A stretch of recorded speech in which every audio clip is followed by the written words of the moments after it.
We have seen markets a little bit more focused on the positive data points last week.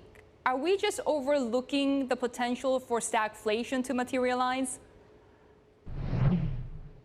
Well, I don't think markets have necessarily ignored the situation. I think it's still an ongoing concern, and it moves from data point to data point. I mean, I think what we've seen over the last couple of days is that sentiment really got quite bearish. We saw really investors becoming, probably as negative on stocks as they've been, at least since the US election last year. Perhaps, any time before the pandemic, where everyone was worried about, where valuations were and where growth was in the context of monetary policy tightening and, of course, these inflation pressures that could potentially drive it. But there's a short-term factor at the moment where the markets are feeling, reasonably emboldened by the fact that we're probably going to see some reasonably robust results from US corporates just this quarter. It's really strong from a narrative point of view for market participants to buy back into stocks and buy that dip. But the longer-term issue remains what's happening with the global supply shock brought upon by the pandemic, the inflation pressures that's coming about from that, and the very fine line that the Fed is walking to try and tamp down these inflation risks, while at the same time not stepping on the recovery or undermining financial market strength. Can consumers lead a market recovery or a market surge that could be sustained when we have seen so much money stashed away during the pandemic, but not necessarily being spent? We are seeing this function on the Bloomberg ECSU that shows surprises in eco data. And yeah, we're doing pretty well on personal and household spending. But I wonder if this can be sustained because they are not really necessarily opening up their wallets as of yet. When can we see that change? I think it's a slow burn, and I think it's something that we see consumers over time eat into those savings, and that'll continue to sustain the recovery going forward. But I mean, I think this isn't a demand side question at the moment for market participants. It's a supply side one.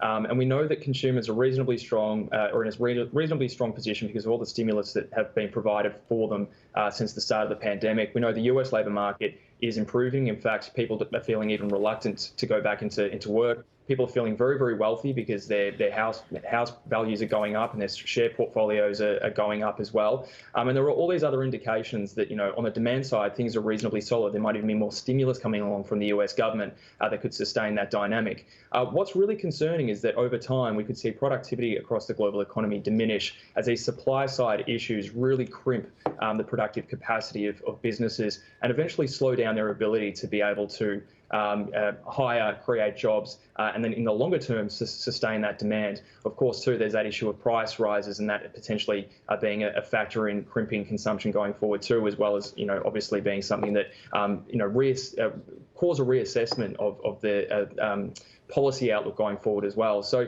for me, demand's very strong. It's going to be a slow burn as consumers run down their savings and also continue to enjoy a robust labour market. But we're continuing to hit this ceiling because of the fact that we have these supply side disruptions, and it's keeping the global economy not working yet at full capacity, and that's, I think, the longer term risk. The supply side will be in focus with the China data dump today as well, Carl. I want to throw up this preview when it comes to the GDP, but lifting under the hood, we know that the retail sentiment aspect, that the Chinese consumer is underperforming. We know that there's the kind of multiple confluence of crises, be it Evergrande and the energy and inflation crisis there as well. So what are your expectations from China, and is that sort of diminishing expectation of growth from China something that the markets are not really worried about, but perhaps should be more worried about ongoing? They'll be more worried about as time goes on. I think what we're seeing at the moment that almost China's tending to rely on old and tried methods to continue to sustain its growth. And we've seen that out in trade numbers recently where imports were very weak, consumer demand has been rather weak. But at the same time, we've obviously got a global economy, or at least developed economies, that can't get enough of Chinese goods still, and demand is very, very strong there. We're seeing their exports quite strong as well.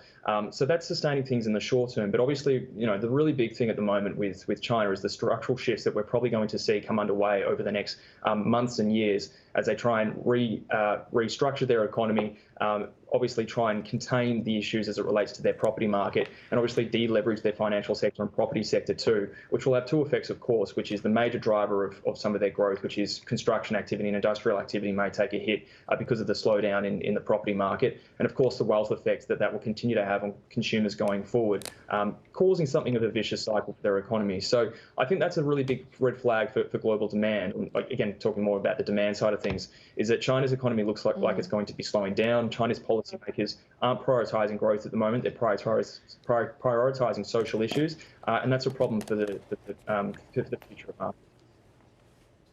So does that mean, in terms of the domestic Australian market, the reopening trade is more of a focus at this point? It's much more of a focus. I mean, I think still, we're obviously benefiting a lot from pretty strong terms of trade. We've spoken about the iron ore price being, well off its highs, but it's still, historically speaking, quite elevated at what is it, $130 per tonne at the moment. So we're still seeing that export-driven growth. But domestically, it's definitely about trying to take the benefits of that pent-up demand that's probably built up over the last couple of quarters, with New South Wales and Victoria being in lockdown. Similar to that situation, it's probably going to be something of a slow burn for the Australian economy. We had a very V-shaped reopening because we were basically at COVID zero for the better part of 6 months last year. That meant that we were pretty much free to roam around and be economic agents as we would in normal circumstances.